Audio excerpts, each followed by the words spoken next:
함께 사도신경으로 우리의 신앙을 고백하시겠습니다. 전능하사 천지를 만드신 하나님 아버지를 내가 믿사오며 그 외아들 우리 주 예수 그리스도를 믿사오니 이는 성령으로 잉태하사 동정녀 마리아에게 나시고 본디오 빌라도에게 고난을 받으사 십자가에 못 박혀 죽으시고 장사한 지 사흘 만에 죽은 자 가운데서 다시 살아나시며 하늘에 오르사 전능하신 하나님 우편에 앉아 계시다가 저리로서 산자와 죽은 자를 심판하러 오시리라.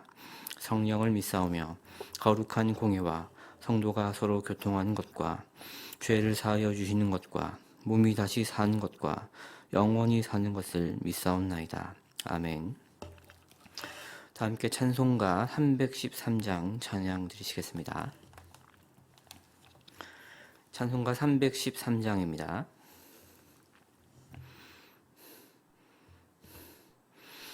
내 임금 예수 내 주여 이 죄인이 주님 앞에 한없는 은혜 받고서 내 생명 모두 드리오니 그 풍성하시는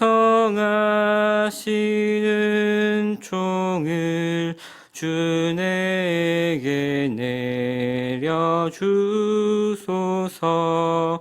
내 임금 예수 내 주여 내 허물은 덮으시고 주 십자가에 흘리신 그 피를 믿는 마음 보사 내 중한 죄를 사하여 참 평안한 맘 주소서. 내 임금 예수 내 주여 주 은혜에 감격하여 한없는 감사 찬송을 내 주님 앞에 드리오며 내 맘과 정성 다하여 늘 기뻐하며 살리라. 내 임금 예수 내 주여 이 마음과 이 천한 몸 그 보배 피로 값주고 주 친히 사신 것이오니 나 이제 사나 죽으나 주 뜻만 따라 살리라. 아멘. 오늘 함께 살펴보실 하나님의 말씀은 창세기 3장 14절에서부터 24절까지 말씀입니다.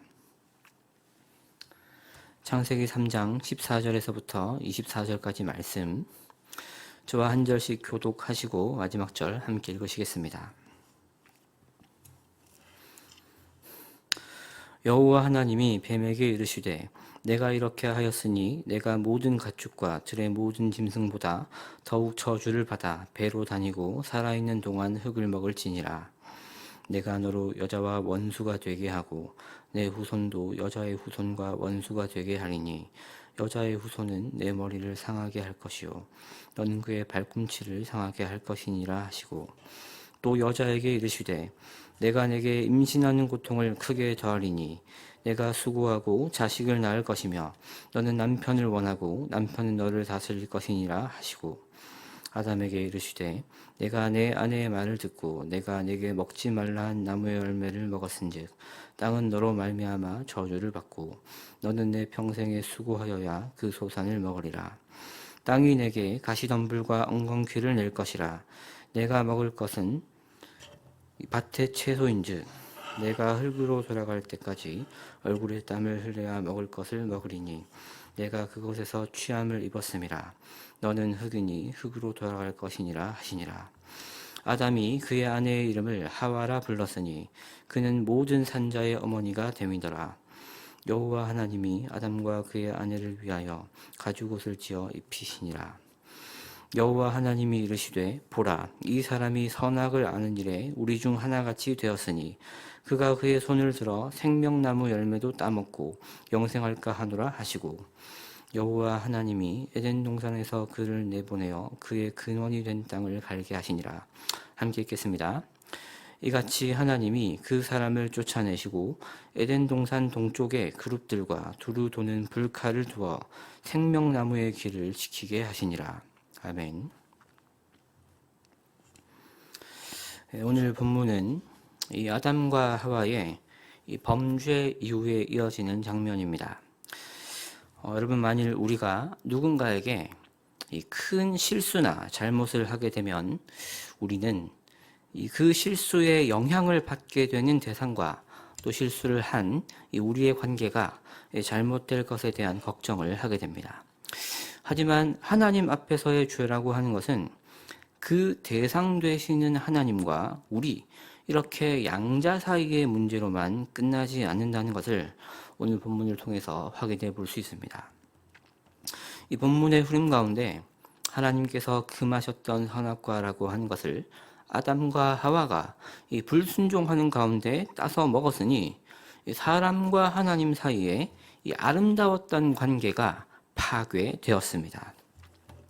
오늘 본문 15절의 기록처럼 여자의 후손과 뱀의 후손이 원수가 되었습니다.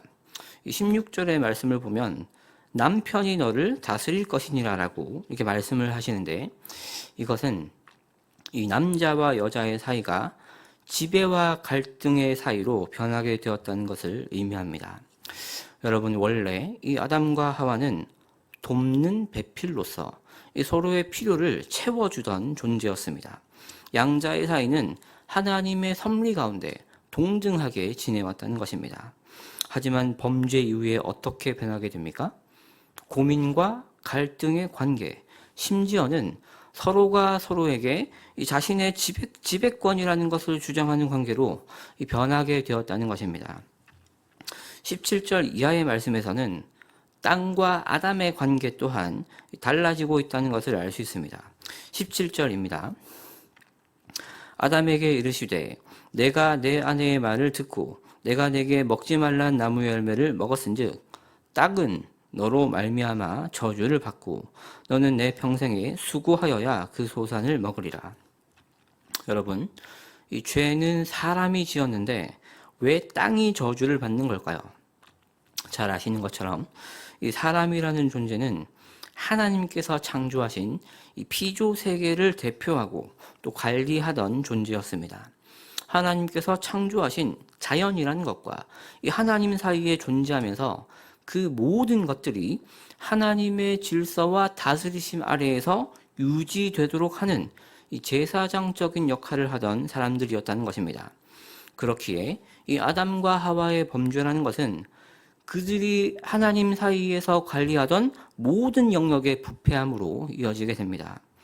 자연, 역사, 문화, 예술, 이 사람과 연결되는 모든 분야에서 하나님의 통치하심과 다스리심이 단절되는 결과가 나타나게 된다는 것입니다. 그렇기 때문에 많은 신학자들은 이 아담과 하와의 타락이라는 것을 우주적인 비극, 이 세계사적인 비극이라고 이야기를 합니다. 그리고 이러한 죄를 해결하시는 복음이라는 것은 이 단순히 아담과 하와의 모습만 변화되거나 회복되는 것이 아니라 죄의 영향을 받고 있던 모든 것, 즉 만물을 충만하게 하시면서 모든 피조 세계가 다시금 하나님의 통치와 다스리심을 받게 하는 것을 포함하고 있는 것입니다. 이렇게 땅이 저주를 받게 되었고 그 결과로 이 땅과 아담의 사이도 예전과는 달라지게 되었습니다. 예전과는 비교할 수도 없이 어렵고 힘든 이 고된 노동이라는 것을 해야지만 그 땅의 소산을 먹을 수 있게 되었습니다. 사람과 삶, 사람과 문화, 이 사람과 삶의 방식이 달라졌다는 것이 이렇게 드러나고 있다는 것이죠. 성도 여러분, 우리가 짓는 죄라고 하는 것은 단순히 하나님과 오늘날 나라고 하는 이 둘만의 문제로 끝나지 않을 수 있습니다. 물론 이유는 범죄한 이후에 가장 먼저 이 하나님 앞에 달려가서 우리 죄를 솔직하게 고백하고 회개할 수 있어야 합니다. 하지만 그 죄의 영향력이라는 것을 누가 함께 받아버렸는지를 반드시 고민하고 해결해낼 수 있어야 할 것입니다. 여러분, 나의 모진 말과 행동이라는 것을 하나님 앞에서만 회개하면 되는 것이 아닙니다. 그 죄의 이 파괴적인 영향력이라는 것을 조금이라도 바로잡아보기 위해서 우리는 오늘날 나의 말과 행동을 돌아보고 고쳐나가고 더 나아가서 그 영향력을 받은 사람에게도 찾아가서 잘못을 구하고 용서를 청할 수 있어야 합니다. 나의 순간적인 둘러댐과 이 당혹스러운 상황 속에서 뱉어내게 된 이 거짓말이라는 것이 있죠. 때로는 이러한 작은 거짓말들이 이 전체의 신뢰를 뒤흔들어 놓는 큰 결과를 가져올 때가 있습니다. 여러분, 우리가 이 하나님 앞에서만 담대하게 우리의 죄와 잘못을 고백하는 것이 아니라 이 공동체 앞에서 자신의 연약함을 고백하고 인정하고 바로 잡을 줄 아는 것, 이것이 죄인된 우리가 만물을 충만하게 하시는 복음이 오늘날 우리의 삶과 문화 가운데 스며들게끔 하게 하는 놀라운 방법이자 실천이 될 것입니다. 하나님은 이 사람을 심판하시면서도 그 심판의 말씀들 가운데 회복의 말씀이라는 것을 함께 심어주셨습니다. 이 소위 학자들이 원시복음이라고 이야기하는 15절 말씀입니다. 내가 너로 여자와 원수가 되게 하고 내 후손도 여자의 후손과 원수가 되게 하리니 여자의 후손은 내 머리를 상하게 할 것이요 너는 그의 발꿈치를 상하게 할 것이니라. 지금 장면은 아담과 하와가 하나님께 범죄하여서 에덴에서 쫓겨나고 있는 장면입니다. 그토록 심각한 범죄를 저질렀고 그에 상응하는 대가, 이 벌이라는 것이 내려지고 있는데 그 와중에서 이 회복의 그림도 함께 설명이 되고 있다는 것이죠. 여러분, 이 말씀은 아담과 하와가 범했던 죄라는 것이 명백하게 드러나고 이 전문맥의 상황 속에서 아담이 변명을 하려고 하였지만 실패하였으며 그 결과로 이 에덴에서 쫓겨나고 있는 심판의 한복판에서 주어진 말씀입니다. 여자의 후손이 올 것이다. 그가 이 뱀의 머리를 상하게 할 것이다. 여자의 후손으로 오실 예수님에 대한 약속이라는 것은 사람이 아직 아무것도 회복하지 못했을 때 하나님께서 먼저 열어주신 구원의 길이었습니다. 범죄의 정황이라고 하는 것이 다 드러나서 심판을 받고 있는 이 엄격한 재판의 한복판에서 이유 없이 사람에게 주어지는 희망선언이라는 것입니다. 성도 여러분, 이처럼 복음이라고 하는 것은 파괴된 관계가 회복되도록 하시는 은혜입니다. 그리고 하나님께서는 오늘도 이 복음의 은혜를 경험하며 사는 하나님의 백성들을 통하여서 죄로 인해 파괴된 삶의 모든 것들이 다시금 하나님의 통치와 다스리심 안으로 들어오게 되는 것을 원하시고 계신 분이십니다. 복음의 백성된 우리들은 죄로 인해 파괴된 결과가 다시금 하나님의 통치 가운데 들어오고 합당한 모습이 될 수 있도록 수고하고 노력하며 살아야 합니다. 여러분, 이것이야말로 복음의 은혜를 실제로 경험한 사람들만 나타낼 수 있는 하나님의 통치와 주권을 인정하는 삶이 될 것입니다. 사랑하는 여러분, 우리가 범한 죄의 결과와 이 파괴적인 영향력이라는 것을 바로 잡는다는 것은 정말 많은 경우에 이 나를 극심하게 부끄럽게 하고 무너지게 하고 이 손해를 보게 하는 일이 될 수 있습니다. 곧 죄인된 나를 죽이고 죄인된 나를 부인하는 자기 부인의 길이 된다는 것입니다. 하지만 이 어려운 일을 하나님은 오늘도 우리가 이 복음의 은혜를 경험하면서 책임지고 감당하며 사는 것을 원하고 계십니다. 여자의 후손으로 오신 주님께서는 다 이루었다라고 말씀하셨습니다. 모든 전쟁이라는 것을 이미 주님께서 다 치르셨으니 우리는 이 승기의 쇠기를 박는 작업만 하면 되는 것입니다. 물론 너무나 연약한 우리들에게는 이 작업마저도 감당하기 너무나 어려운 일로 여겨질 수 있습니다. 하지만 우리가 오늘도 이 죄인된 나를 사랑하시는 그 하나님의 사랑을 경험할 수 있다면 나를 부인하는 그 두려워 보이는 자기 부인의 삶을 조금씩 살아가고 도전하고 훈련될 수 있을 것입니다. 우리 삶 가운데 나타나는 이 죄의 영향력이라는 것을 그냥 내버려 두지 않고 하나님의 통치와 다스리심을 드러낼 수 있는 놀라운 복음의 은혜가 오늘날 저와 여러분에게 있으시기를 소망합니다. 모두 함께 기도드리겠습니다. 살아계신 하나님, 복음의 은혜를 받은 우리는 이 하나님과 우리 사이의 일뿐만 아니라 우리의 영향력도 고민하면서 함께 책임지고 감당하는 삶을 살아야 함을 기억합니다.